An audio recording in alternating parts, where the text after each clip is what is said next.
There we go. Good catch. Thank you. I've sometimes gotten further than that. Well, anyhow, we're talking today with Carmen Joy Imes. We're going to talk about what it means to be human, which is one of the big questions that we ask in the academy that touches on nearly every field of study. And how we answer that says a good deal about what we believe, not only about human beings, but about God. Carmen Joy Imes explores the answers that Christians have given from the scriptures through the centuries, that we are the image of God, and that this has tremendous implications for our identity, our place in the creation, and our work. And before we get started, I'm going to take care of just a couple of housekeeping things for how we work. If you're joining our call for the first time, some of you have heard these things many times before. We do appreciate you for you joining us today. This is a recorded call. If you prefer not to be recorded or photographed, leave your mic muted and disable your video. By continuing to participate in the conversation with your video and or audio enabled after the recording begins, you consent to allow InterVarsity to use the recording and any screenshots of our conversation for InterVarsity ministry purpose. I'm going to pause the recording for a moment to allow you to adjust your settings if you need to. And while I do that, we'll touch on just a couple other things. Well, it's my delight today to welcome Carmen Joy Imes to this conversation. Dr. Imes is an associate professor of Old Testament at Biola University. She's a graduate of Gordon Conwell Theological Seminary and the author of Bearing God's Name, Why Sinai Still Matters, Bearing Yahweh's Name at Sinai. And she's the editor of Praying with the Psalms with Augustine and Friends, a book I've had a chance to review and just found delightful. She's a regular contributor to The Well, our sister ministry with InterVarsity, a fellow of Every Voice, and she serves on the advisory council for the Bible Literacy Conference. She's a member of the Evangelical Theological Society and the Society of Biblical Literature, and she serves on the board of directors of the Institute for Biblical Research. She also hosts a very popular YouTube video series called Torah Tuesdays, which you might want to check out sometime. It's really fun. So Carmen, thank you so much for joining our conversation today. Thank you so much for having me. It's a joy to be with all of you. Well, thank you. Well, anyhow, just to kind of get us into it, first of all, Being God's Image is a companion piece to your earlier book, Bearing God's Name. Could you explain a little bit about how the two books go together? And that also gives you a chance to promote both of them. Sure. So I wrote my dissertation at Wheaton College in biblical theology on the command not to take the Lord's name in vain. And that was published, a popular version of what I learned was published by InterVarsity Press 3 years ago, Bearing God's Name, Why Sinai Still Matters. So that one begins at Sinai and traces a theme through the rest of the Bible, the theme of the people of God representing God among the nations by bearing his name. And that's what I think the command not to take the Lord's name in vain is really about. It's not policing our speech about God only, but actually all of our lives, that all of our lives need to be brought in submission to him and need to reflect his character. So a lot of people, when they read Bearing God's Name, reached out and asked me, isn't that kind of like being the image of God? Because that's a representative role as well. To bear God's name is to represent him. And they were thinking of Genesis and what it says about being God's image, saying that seems similar. And so the new book is meant to answer that question in a more extended way. Being God's Image, Why Creation Still Matters, argues that every human being is the image of God. And the way that relates to the other book is that only the covenant people bear God's name. So yes, both roles are representative, but every human being is God's image and only covenant members bear God's name. So it's a subset of humanity that I think God has raised up to try to restore what was broken, the broken relationship of the fall. And so the two go hand in hand. You can read them in either order.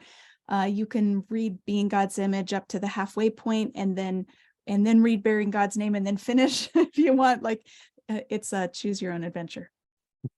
Yeah, I noticed those instructions in the middle of the book. It's like, okay, I got to go read the other book now. And I did end up reading both. That's Um, great.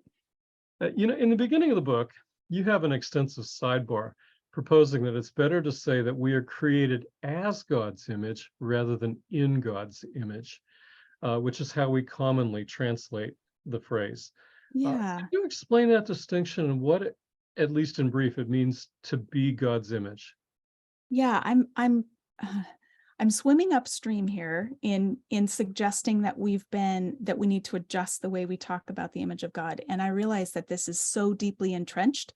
People have been fascinated with the Imago Dei for so long and have talked about it so extensively that I'm really swimming upstream to suggest we need to talk about it differently. But that's what I mean, why write a book if you don't have something new to say? So I think the big idea that I'm seeing here is that when people talk about being made in the image of God, there's a sense of separation or distance from God that I think is not warranted grammatically in Genesis 1:26. So I'm trying to make the case right there early in the book that there's grammatical warrant in the Hebrew text to understand this as we're being made as God's image, that we are God's image. It's our human identity.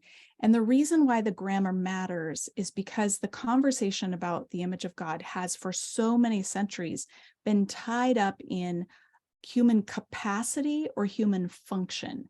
People have tended to talk about the Imago Dei as something that we do or as a certain capacity we possess.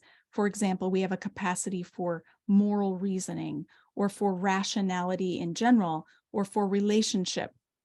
And while I think it's true that humans do tend to have those capacities, the problem with tying those to the Imago Dei and saying that's what it means to be the image of God is that I don't think the biblical text warrants it. I don't think that we can take everything that's true about being human and dump it into this container called the Imago Dei.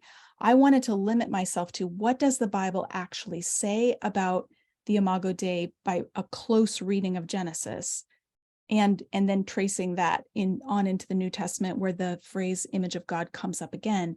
But I didn't want to make it try to do everything. And so, and I think there's a real payoff for clarifying or adding more nuance to this, because as soon as you tie the Imago Dei to human capacity, then humans fall along a sliding scale of various abilities. And so if rationality is the core of what it means to be the image of God, is that you're someone who can reason, then we have people who are more reasonable than others and who are more rational than others. And so then are you going to say a more rational person is more the image of God than someone who's more intuitive? It seems to me that you end up with a very uneven playing field if you tie the Imago Dei to any particular capacity. And now, if the text was saying this is what it is to be the image of God, then that's what we have to live with. But I don't see that in the text. What I see is an affirmation that every human being is God's image with equal dignity, equal status. That's our human identity. So I wanted to have the grammar reflect that. So you won't hear me say, unless I slip, and sometimes I do, you won't hear me talk about being in God's image or imaging God. A lot of people like to turn image into a verb and talk about imaging God. And the reason I'm try to be careful not to do that is because then it turns image into something we do rather than who we are. It has implications for what we do, but it's not the same as what we do. That's helpful. That's helpful. Well, one of the things that your book focuses on too is how being God's image is closely related to our place in creation. How's that so? Just a second. I am getting calls. All right. So yes, I think when we limit ourselves to what creation, to what the Bible says about the Imago Dei, then it's very easy to see the connection with creation. Genesis 1:26 says, "Then God said, let us make mankind as our image, as our likeness, so that they may rule over the fish in the sea and the birds in the sky." So there's an immediate implication for what we do in relation to creation. And it's a rulership over the created world and created beings. And it seems clear to me that if we just limit ourselves to this text rather than extrapolating all the possible things that make humans different than animals, and then trying to make that what it is to be the image of God, if we focus on what does Genesis say about being the image, it talks about subduing the earth and ruling over creation. And so that is, I think, where we at least need to start.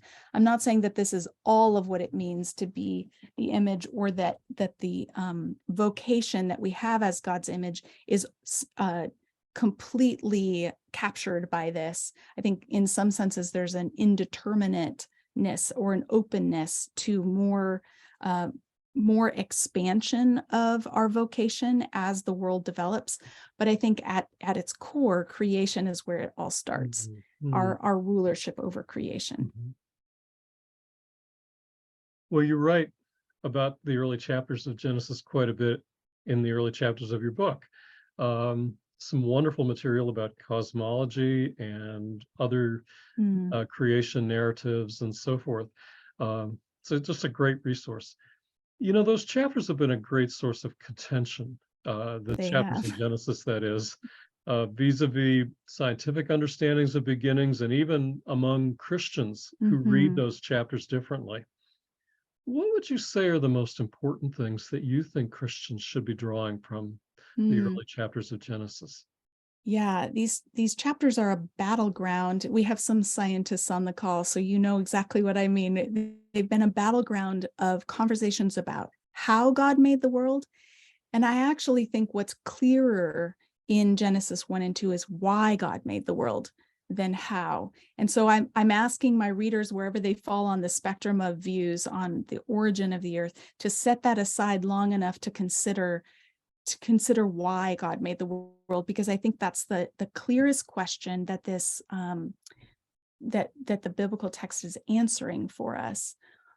Why God made the world is or the means by which he brings order to the world and then puts humans as those who are meant to maintain that order. I think that's a really compelling thing that comes through when you pay attention to how the literary design works its way out in chapters 1 and 2. Humans are the crown of creation. We have a responsibility to rule over creation. And there's so many things that emerge from this. And that's why so many biblical books about the Bible begin with Genesis, because it's this foundational place where we begin to see, okay, what's a human for and what's an animal for, and what are we here for? And I think that there are some really foundational things here. For example, male and female are the image of God. And we could spend a long time on that. There are a lot of people who seem to think that men are the image of God and women are an afterthought, and we're sort of tag-alongs or something.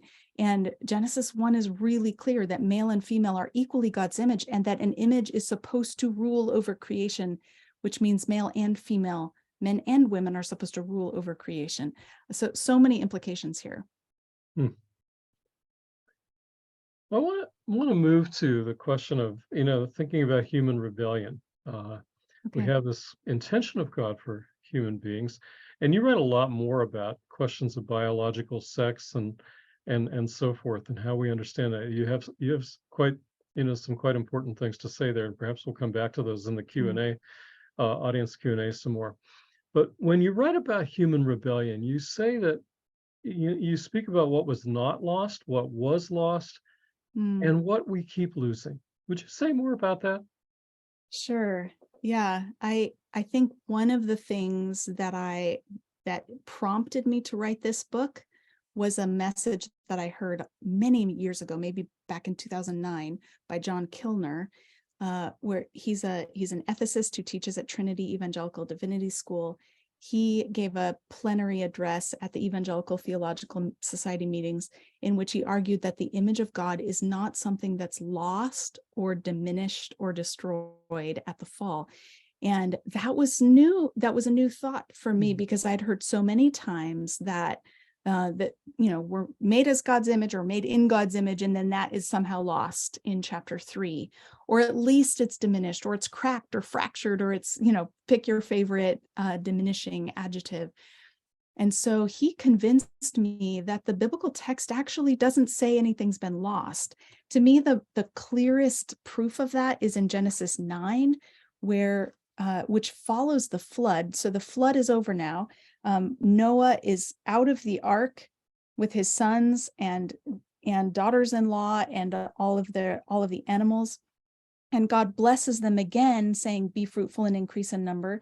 And then he says, whoever sheds human blood, by humans shall their blood be shed, for in the image of God has God made mankind. Or we could translate it again, as I do with Genesis 1, as the image of God, or the image of God has God made humankind.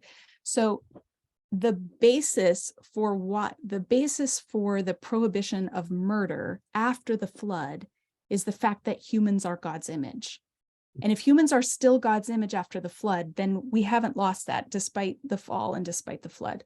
So to me, it's really important for us to affirm that the image is still intact. Our identity has not been changed by sin. We, in our truest selves, we're still the image of God. Now, we don't often live in alignment with that. We live as though we have another master. We live as though we're imaging something else. And so I think it's important for us to recognize both that our identity hasn't changed, but that we've lost the glory that's supposed to accompany that identity. As best as I can see, the glory is the key piece. Adam and Eve do lose something when they're exiled from the garden. They're no longer living in alignment with the identity God gave them as his image. They've made choices that have pulled them away out of alignment. They're out of whack. So they haven't lost their identity, but they're just not leaning into it fully. And so the radiance that's supposed to accompany their identity, or the honor that's supposed to accompany that, is missing. And that's what I think is restored in Jesus. A lot of people rush to the New Testament and it says Jesus is the image of God. And they say, okay, Jesus is the image of God, but the rest of us aren't. And people really say this and they mean it, that Jesus is the only true image of God, and the rest of us are sort of knockoff versions. And I try to make the case in the book that no, Jesus is not the image of God because he's God. Jesus is the image of God because he's human. And that's what makes him the image of God. And he happens to live in full alignment with that identity. And so all the accompanying associated glory is intact. And so we're supposed to be conformed to his likeness. That is, we're supposed to learn to live out our vocation the way he does, and then the glory will be restored. And so I think what we keep losing is we keep getting pulled out of alignment when we believe lies about ourselves and about others, when we begin to treat ourselves or others as something less than God's image. We continue to see in the world around us fractured relationships that are born out of mistreatment of each other and mistreatment of the earth that we live in. Well, one of the things I want to ask you about, one of the curious things about your book is it's interesting to think about just moving from our failure to live as the image of God to what God has done through Christ. In that you have a middle section in the book on the way of wisdom, and I wonder what was the logic of including that section in your book? Yeah, fair question, because it would have worked to just go right from part 1 to part 3 and skip it. Yep. So A, the book would have been too short if I had done that. But B, I'm trying to do my PhD's in biblical theology. So I'm always looking for those threads that go through the entire Bible. And the image of God is a puzzling one, because you hear the phrase 3 times in the first 11 chapters of Genesis, and then nothing until the New Testament. And so I was puzzling over why doesn't the Bible say anything about the image of God for all these chapters? And then it gets picked up again in the New Testament. And best as I can understand it, and there would be maybe explanations that have something to do with like date of authorship and sources and all of that. And without getting into the weeds, what I see happening in terms of whole Bible theology is that the early chapters of Genesis, up until chapter 12, is concerned with humanity as a whole and God's intentions for humanity as a whole. And then when things go off track, when humans' relationship with God and with each other and with the earth is fractured, God raises up Abraham and his family in order to bless all nations. There will be a blessing for all nations through the family of Abraham. So the focus shifts to covenant keeping from there clear on until the New Testament. Now, the reason why so my other book is tracing that covenant keeping theme, the bearing God's name, but I felt like the Old Testament still had more to say about what it means to be a human more generally. And we have in the wisdom books several, Proverbs, Ecclesiastes, Song of Songs, Job. These are books that are strikingly devoid of any conversation about covenant. They don't talk about bearing God's name. They don't talk about Abraham. They don't talk about the law. They seem to be more based on human observation and experience in the world, trying to honor God in the world. So they're not, it's not that they're unreligious. Yahweh is still a figure in these books. The fear of Yahweh is the beginning of wisdom, of course, in Proverbs, but there's just so little covenantal conversation or law kind of conversation. So to me, it was a natural place to go to and say, okay, what else can we learn from these books about what it means to be human? So I talk about suffering and sexuality and just the quest for wisdom, the quest for meaning. I tried to uncover some of those broader human themes that are in those books, because I think they're part of this bigger question of what does it mean to be human, even if they're not answering the more specific question of what does it mean to be the image of God. So the title of the book is Being God's Image, but I'm really asking a broader question than that. What does it mean to be human, or what does the Bible say about what it means to be human? And that's where the wisdom books fall in. That's helpful. That's great. Well, we're going to take a break to promote your book and let people know how they can get a copy of it. And then we're going to open things up for audience questions. I know a couple of you have already put things in the chat. I would encourage you to do so if you have questions that you'd like to ask. And we will get to those in just a couple minutes here. So our book today that we're talking about is Being God's Image. And you can order a copy of it at University Press, and we'll put this link into the chat. And if you use the code ESN Web until June 27th, you can get a 30% discount on the book along with free shipping. So I think that's actually better than you can do at Amazon. So I would encourage you and invite you to get a copy of Carmen's book if this has sounded interesting. And let me get that into the chat here, and then we'll get into some audience questions. Okay, let's see. Okay, Bill raises the question.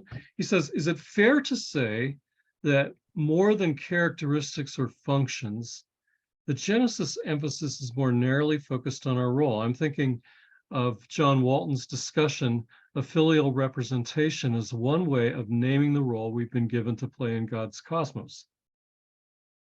Yeah, so I'm a fan of thinking about filial representation, and I do think that is our role as humans.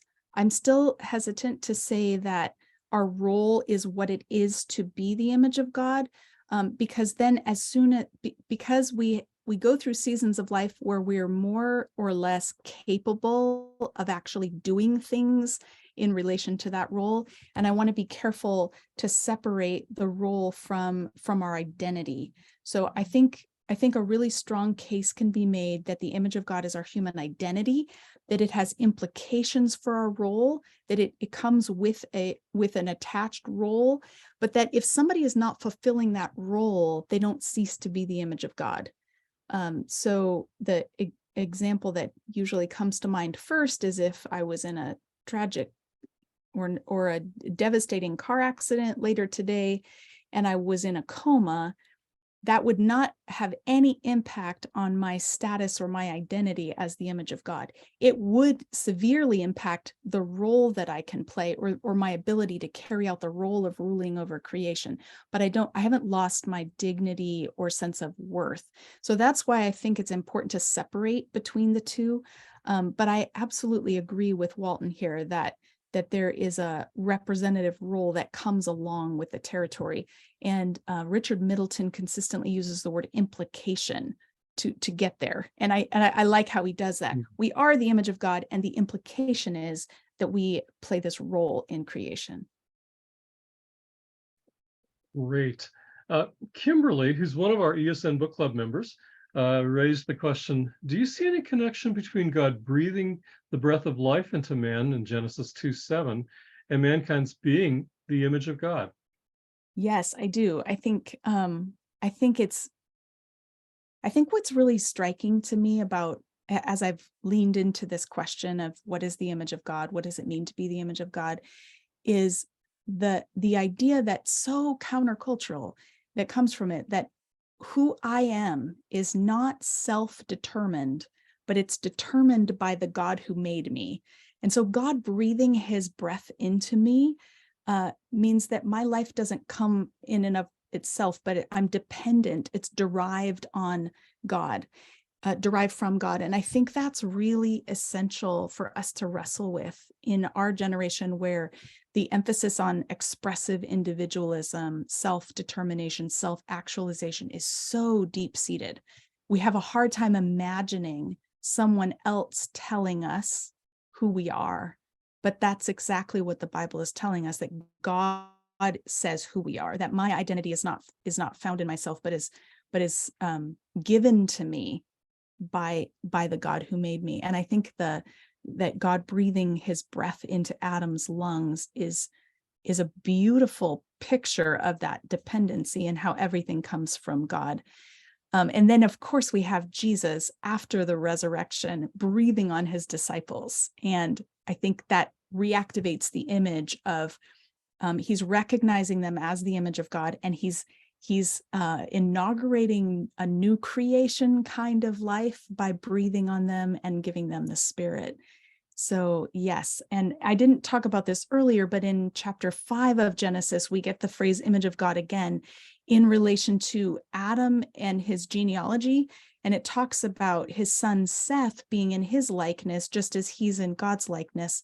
Some people see in that, like, oh, look, the image is lost. We're not the image of God anymore. We're the image of our earthly father. I think actually it's the reverse. From chapter 9 of Genesis, I'm convinced that the image has not been lost. From chapter 5, I learn that image implies kinship, that Adam's relationship with his son is analogous to my relationship with God, that my child is my image in a similar way to me being God's image. It tells us something about who we belong to and what our family connection is. So that's back to the filial representation. And I think the breathing, the God's breath in us points to that as well.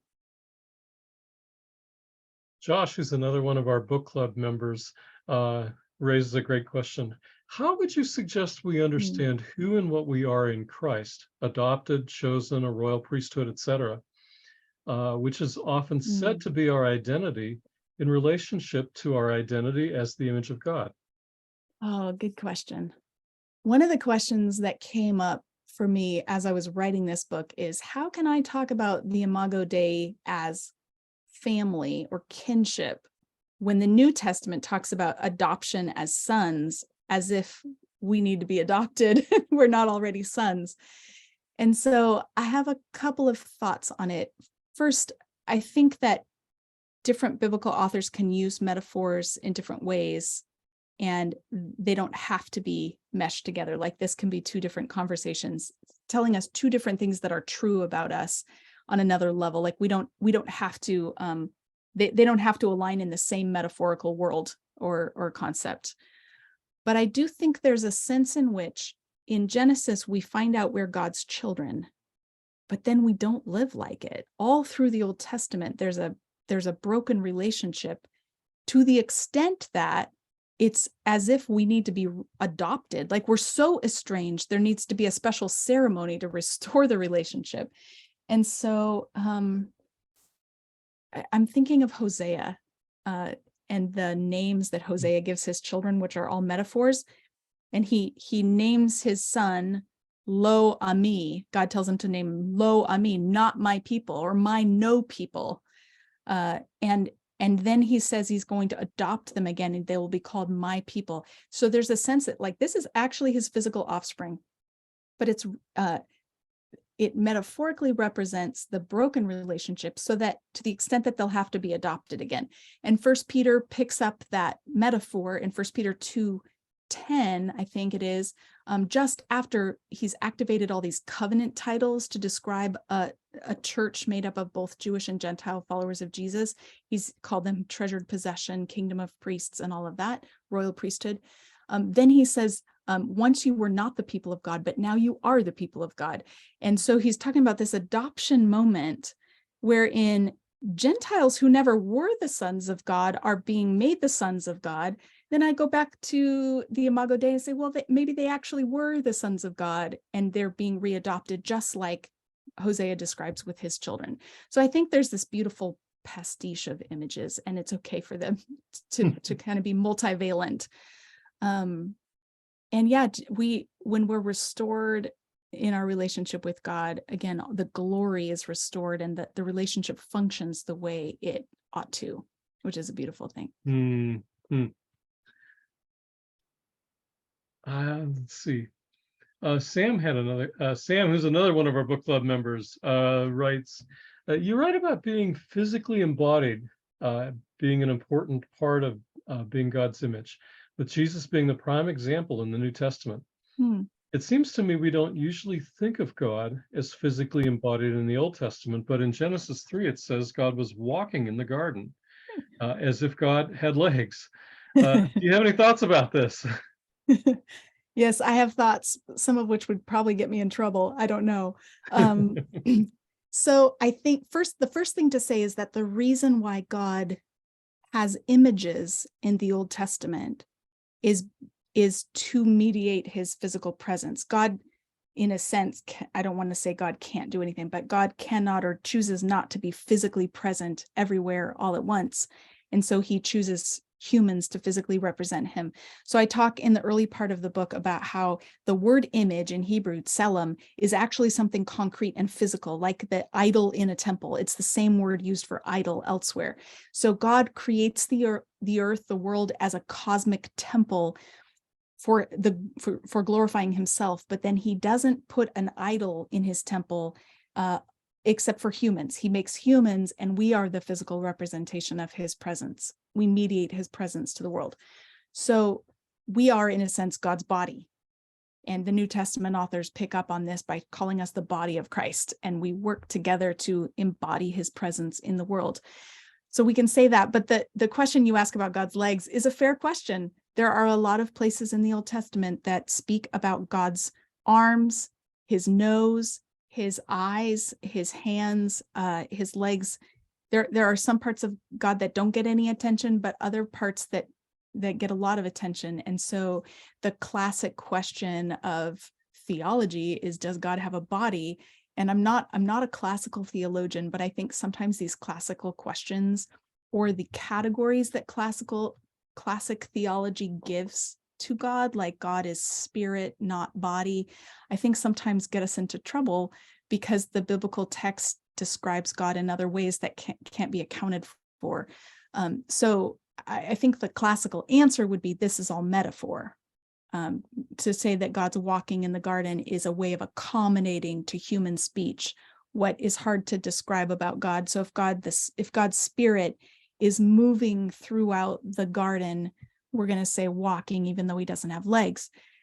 That's one way of making sense of it. Another way of making sense of it is saying that God somehow takes human form, appears, I'm thinking of Abraham and the visitors that come to see him before Sodom and Gomorrah, and they seem human. They have bodies. And so, yes, this is the question. And there's a lot of mystery around the body of God, and I'm not sure how to solve it myself.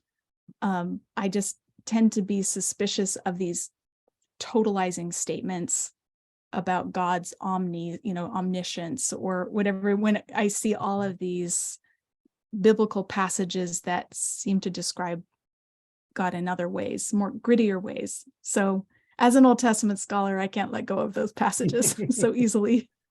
Yeah, I sometimes I wonder if in many ways there are anticipations of what we see fulfilled in Christ. Sure. And of course, the next question people often ask me is, what about the angel of the Lord in the Old Testament? Isn't that like the pre-incarnate Christ?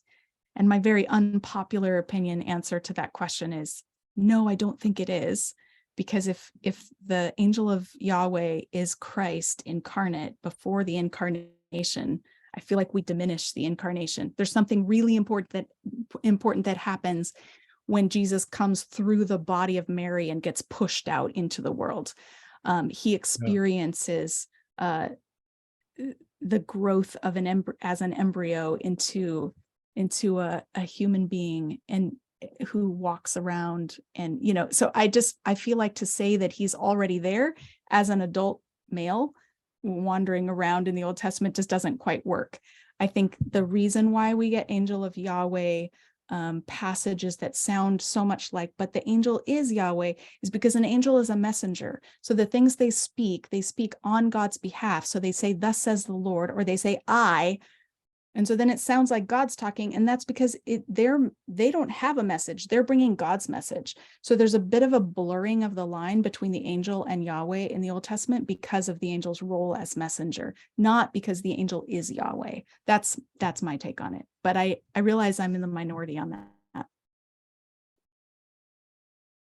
Jason, another book club member, says, thank you for writing the book and for sharing with us today. I wonder how being God's image affects our view of salvation itself.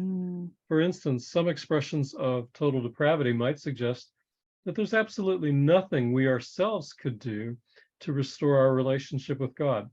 While there is some truth to that, for some with too low a view of self, hearing that we are made as the image of God in an identity sense rather than just in the image of God can be very, very powerful encouragement. Rather than emphasizing there's nothing we can do to get back to God, it seems to emphasize there's nothing we can do to lose this fundamental identity God chose to breathe into us. Your thoughts? Such an insightful question. I think, Jason, you're hitting it right on the nose here. I don't know why our gospel presentations begin with Genesis 3. I wish we would begin with Genesis 1 and the fundamental identity, as you said, that God gives each one of us. And I don't think that when we emphasize human dignity and worth the way the Bible does, I don't think that will push us toward a kind of self-actualized gospel, like now I'm choosing God, because the very nature of the Imago Dei is that it's given to us from God. So I think sometimes maybe in more reformed circles, there's a worry that if we don't talk enough about total depravity, then we'll think that we got this for ourselves. And I'm not worried about that, because everything we have, our dignity, was all a given. And so I would love to see the church recover a gospel message that starts at the beginning. I would love to see the church recover a polity, an actual practice of roles in the church that goes back all the way to the beginning. Because what I've seen in my 46 years on this planet is a lot of churches that define the relationship between men and women by Genesis 3 instead of by Genesis 1. And I just feel like there's so much here to be recovered that I didn't see for a very long time, because I was living in a world where we emphasized so much the hierarchy that was a result of the fall, that we failed to see how God meant things to be from the beginning. And so I think this has tremendous implications for evangelism, for how we share the gospel. So I actually end the book, the very last 2 pages is on, here's a new way to share the gospel. Because sometimes I think we hear stuff, we hear somebody talk about the Bible and we learn new things from them and think, oh, that's really inspiring. And then we go our merry way and continue to share the gospel in the same ways.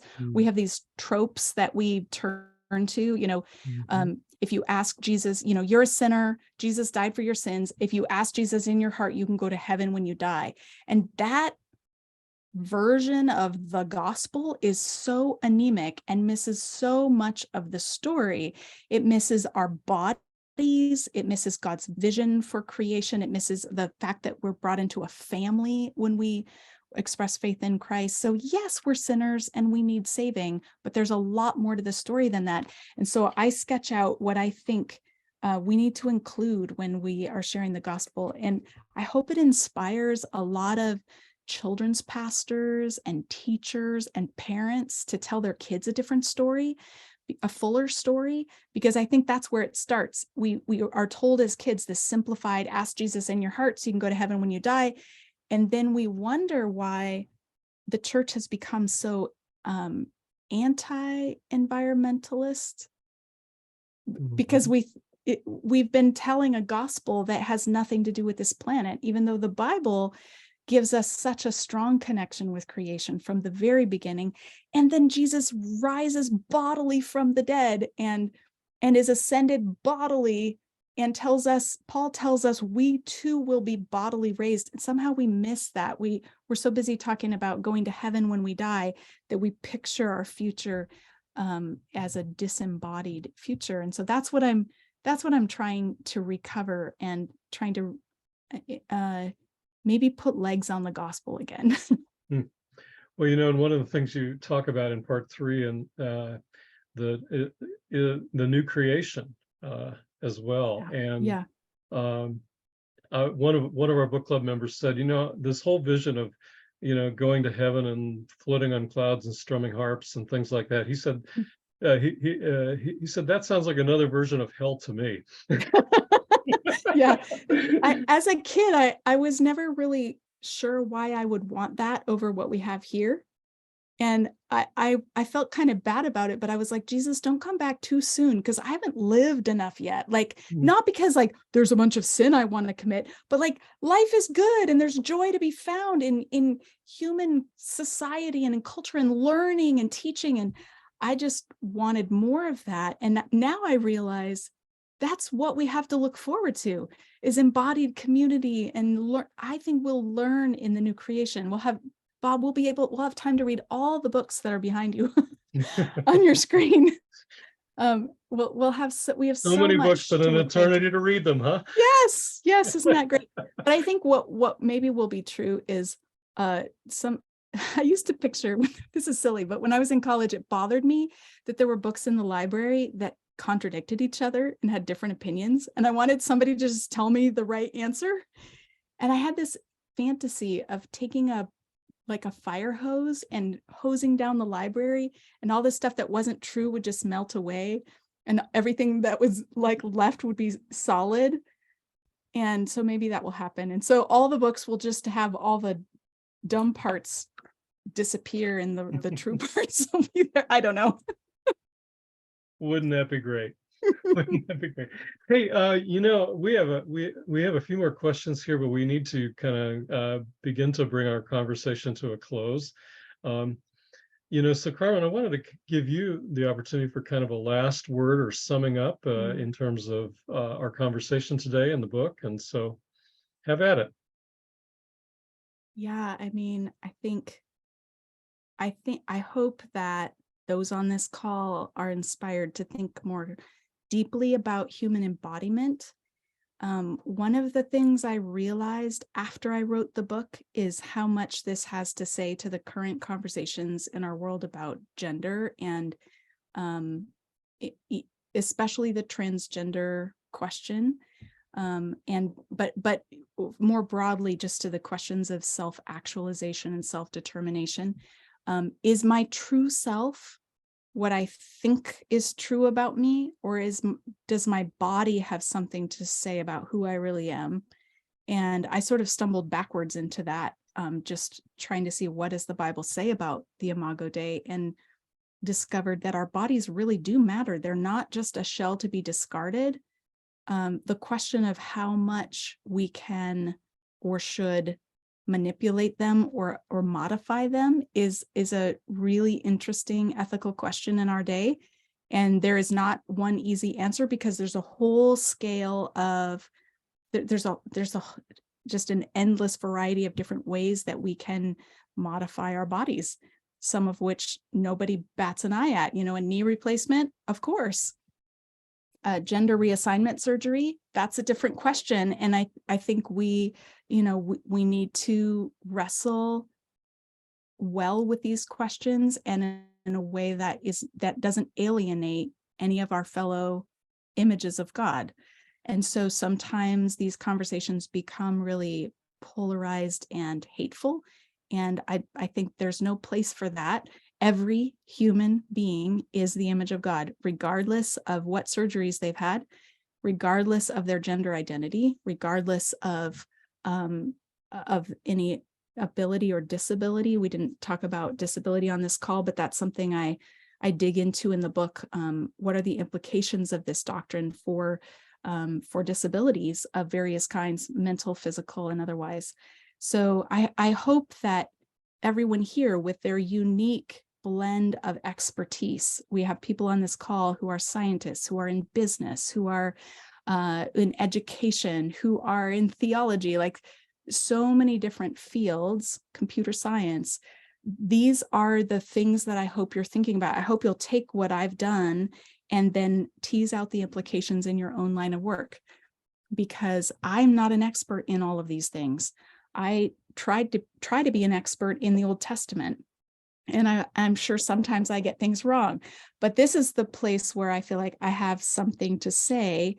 And then I hope that everybody who reads this book or is watching this conversation will then tease out the implications and begin to see how it makes a difference in their field. And I'm really excited to see where that conversation takes us. I am too. It's just, I think one of the great needs is for us to press out to all of our different fields of study. This understanding of what it means to be human. There's so many cutting edge issues that we ought to be right in the middle of the conversations, because I think we have some unique things to contribute. And your book is just a wonderful resource to kind of spur our thinking about these things. Thank you.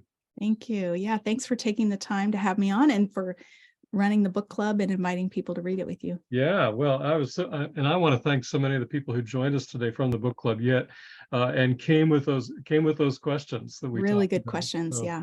Great. Well, and others too.